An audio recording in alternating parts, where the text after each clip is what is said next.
privilege, but most importantly, it's such an irony that 10 years before when we had started the discussions, you had been in Austria and I was in Dhaka and in Oxford, but that now you are on the other side in Southeast Asia and I'm back in on your side. So that's a very interesting place. We wanted to meet up. I think the meeting up is happening crisscrossed.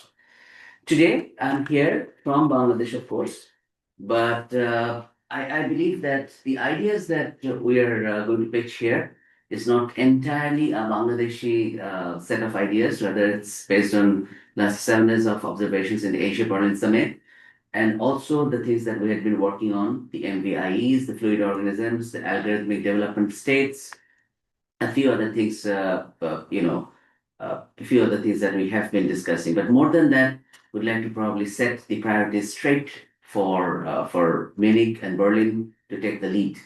The way that we see to it is that we are faced with choices, and the choices are quite stark. Probably the timelines that we have been discussing with, and focusing on are coming closer to reality, closer to our own real time. So yes, Guten Morgen, if I'm not wrong. I could have said Guten Tag, but then Guten Morgen looks better and more inspiring. So I believe that, or we believe, we had been discussing with our German sponsor, the Berlin place with BWA, that these are exciting times, and probably Silk Road 4.0 needs to take a lead in the way that things are happening and things ought to happen, the discussions, the discourses, the dialogues, and the epistemologies. What we have is, Sorry, okay. a second. Try now. See, the roots of our discussions have always gone back to three things that we have been working on for the last 10 years. Institutional voids, which the Global South is imbued with, endowed with, blessed with, that we have voids, we have deficits in politics, economics, trade, technology, and other areas. We have inquiet demands. We know that we want something, except that we just cannot articulate what we want. And then we have complementary asset portfolios. We have investments, we have enterprises, we have assets, except that we don't know how to engage them and leverage with them. So the building blocks that we have been working with is connecting markets, connecting minds, connecting technologies, and then coming up with organisms, which these days we're calling fluid organisms. Of course, it's based on fluid dynamics, but slightly more than that. It's adaptive, agentic, agile. We'll not go into the details of it because I believe that our partners from all over the world would like to know a little bit more about what the priorities are. The mechanics of it, we'll leave it for a separate knowledge session, probably where Philip and others can also participate in a bigger way.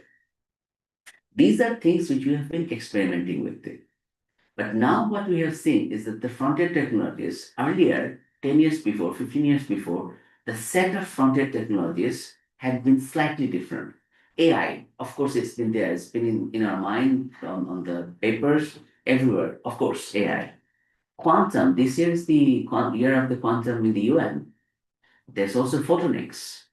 And coupled with all these three, we have the mathematics evolving with it. Then there is this accessing the minds, evolutionary biology, biologics, and epigenetics. The reason that I'm mentioning this here is because I just remember, I tend to forget things. The reason being, since we don't use it much, we tend to forget.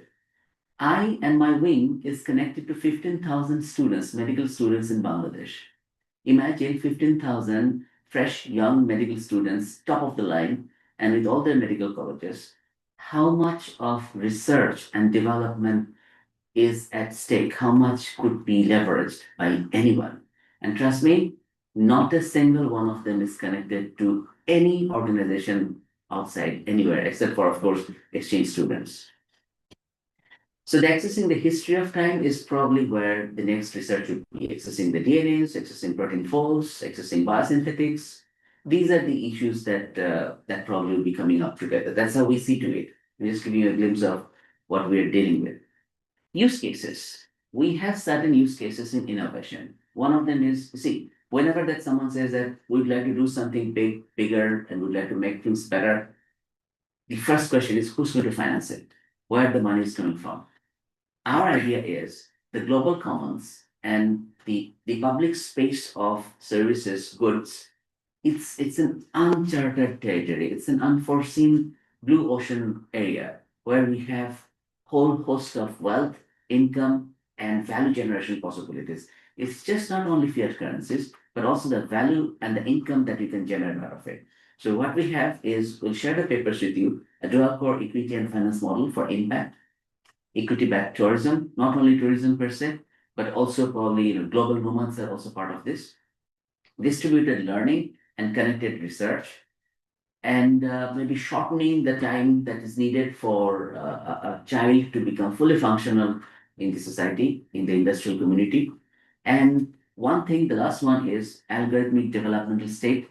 What we believe is that Westphalian state systems are probably coming to the end of the line, and we need to find out the strengths which actually drive states, nations, nation states, and regions. So one of the other novel concepts, along with the fluid organisms that we're dealing with or working on, is algorithmic development state, that with the help of ICT, information and communications technology, and AI, the power of the hidden state, it's not the deep state, it's the hidden state, the hidden layer, the power of the community, the society, the individual friendships, that's coming to the fore. And in days ahead, 6 months, 12 months, 18 months, probably will be facing that power in its full form. Certain global processes are taking shape. This is where I believe that I draw your attention to. First is the global dialogue on AI governance. Second, independent international scientific panel on AI. Third, UNESCO Global Forum on the ethics of AI. This is where we believe that, at least I believe, and my team believes that the Silk Road needs to focus on.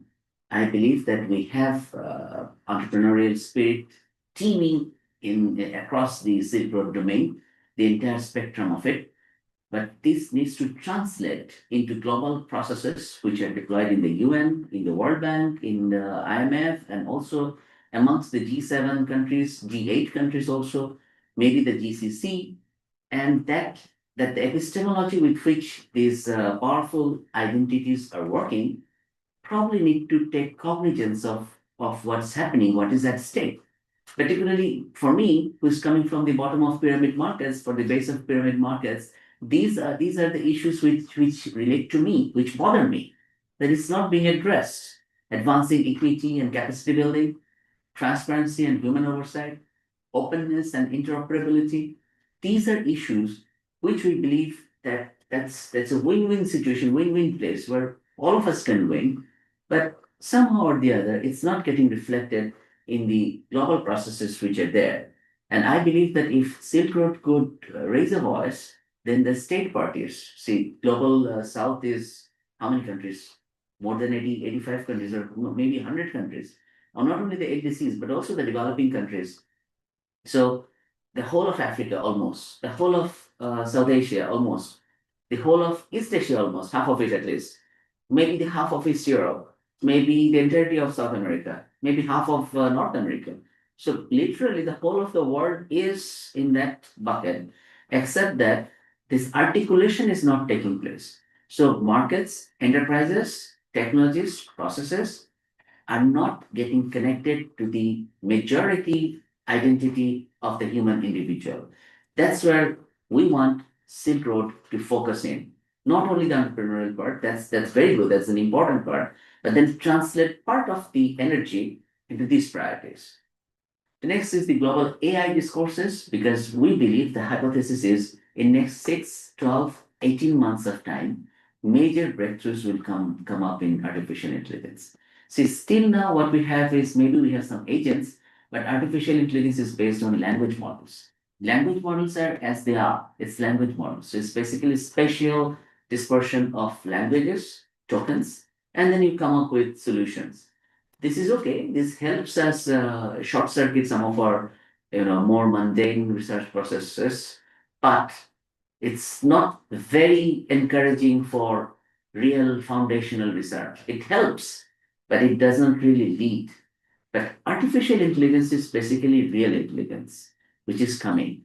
And for that, we need to have discourses which reflect the aspirations, ambitions, competence, not only competencies, but also contingencies and adjacencies of markets which come into place. There's the whole milieu, the ecosystem of actors, agents, players, strategies, objectives, and also the strength of the state system, which is at stake. We believe that Silk Road ought to be there. We call this initiative that you have in Silk Road Track 1.5. It's not exactly a government process, definitely not. It's not exactly a fully owned private process either. It's somewhere in between.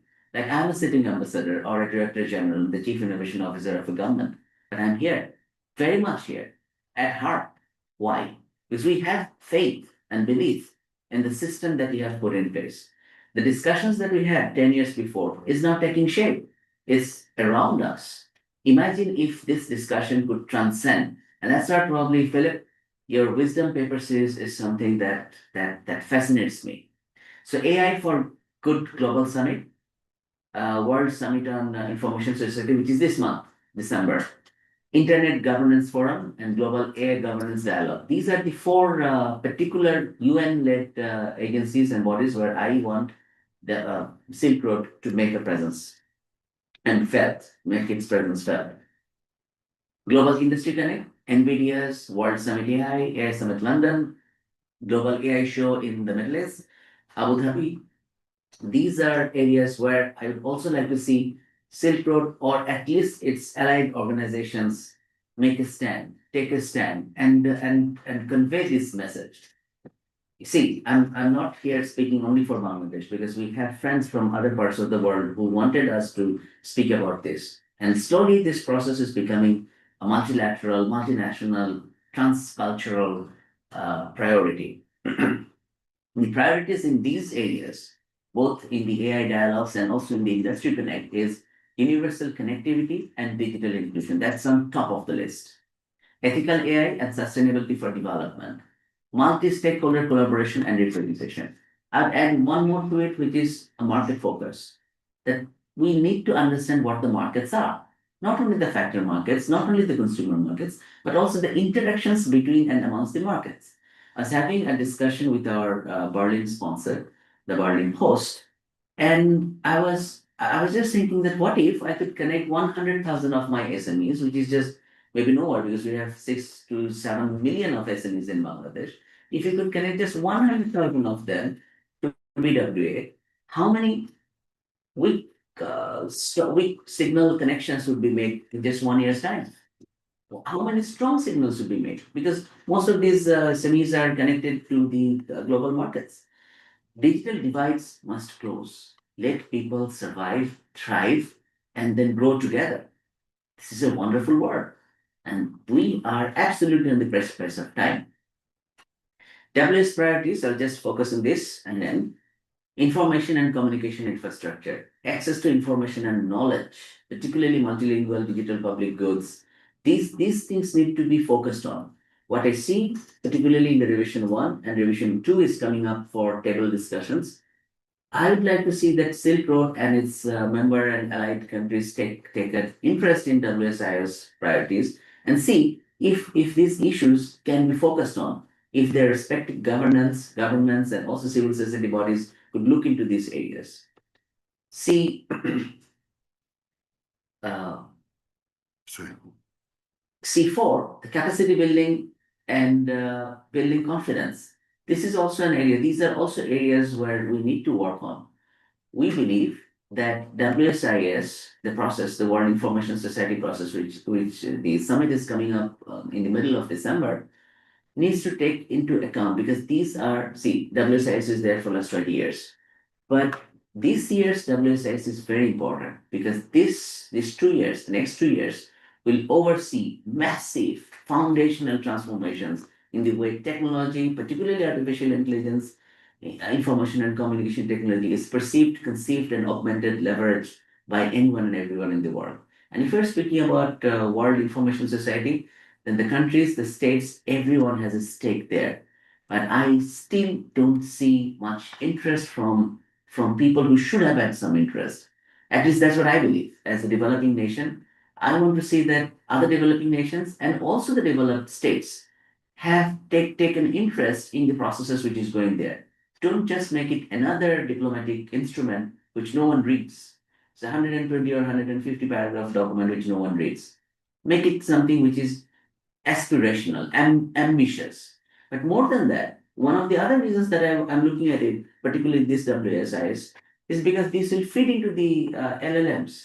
These documents will go and shepherd the ideas that are given to us back by any foundation model, because these are the guardrails that's coming from the epistemological and ontological aspiration and assessments of artificial intelligence and information societies. The next set is ICT applications, particularly e-business, e-government, e-health, e-learning, e-agriculture. I have been listening to each of the pitches very carefully for last couple of hours. And it's fascinating, but I don't see the reflection of these market-based solutions in the UN papers which is coming up. Now, someone might say that UN has a different role to play. Yes, UN did have a different role to play, but I think the future UN must have a different set of rules to play with. Because if it doesn't, then it becomes irrelevant. The state parties will still be there, but would the common person, be it a European, be it an Asian person, be it a South Asian person, would he or she relate to it? I'm afraid not. Unless it speaks about business, unless it speaks about the human individual and its capacity to participate in that milieu. The last, international and regional cooperation, creating global South-led partnerships, South-South, North, North-South partnerships. Partnerships which could be underwritten by a limited public stakeholding, but more than that, the processes of it. That's where the other area that we are discussing about the algorithmic developmental state that comes in. So for this set of priorities that we have mapped out here, we have documents and documentation. I'll share the papers with Philip and the rest of us so that we can all have a look at it and create a cybernetic future, at least for next 2 years, and see how best we can reap our benefits out of it. As again, discussing with our friends from the federal ministries here, we are probably from Bangladesh and in Germany, we are probably at par in terms of our ideations. The difference is all that we have is on paper. I want to access the systems which is already deployed there. It's idle compared to what I would like to do it with. So in terms of accessing this capability, I'd like to have a rights-based approach and also a market-based approach. That is not only that, okay, give it as charity. No, we want to bring in individuals. We want to bring in families and enterprises into the ecosystem where they can be most meaningfully utilized. Let the market decide, and those decisions, let it be underwritten by a UN or UN oriented or United Nations led process, so that this is reflected in the leaders summit, or let's say the General Assembly next year, September. I don't see those things being reflected anywhere. And that's my personal opinion, of course. And I'd be very happy if I'm found to be incorrect, but I don't see that. But those things need to be there. The global leadership must wake up to what the globe is waking up to. And probably Silk Road is something which ought to and which can take a lead there. So Silk Road 4.0, I have identified a few areas where I believe that Philip would have interest, David is interested, BWAs might also be interested, and probably not only might, I'm sure that there will be live wisdom papers, the papers that we're working on, make them live. Let anyone and everyone participate in it. EdTech, FinTech, GovTech. Let all the papers that we're working with be live, be on the market.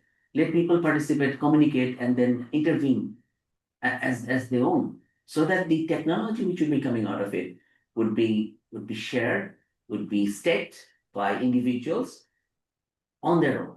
Live R&D, live diplomacy for that matter, not like the old diplomatic style that you're connected to an elite core and then you don't really know exactly what's happening in the market. No, creating horizons beyond Westphalian borders. So that's where we'd like to end our intervention from Berlin. It's not entirely a Bangladeshi perspective. You must understand by now. This is something that I see at the multilateral forum and also in our discussions with Germany at this moment. Maybe we'd like to bring Munich and Warsaw in the field, in the fold, and see how we can proceed from there. Wonderful. Thank you so much, Muntasir, for your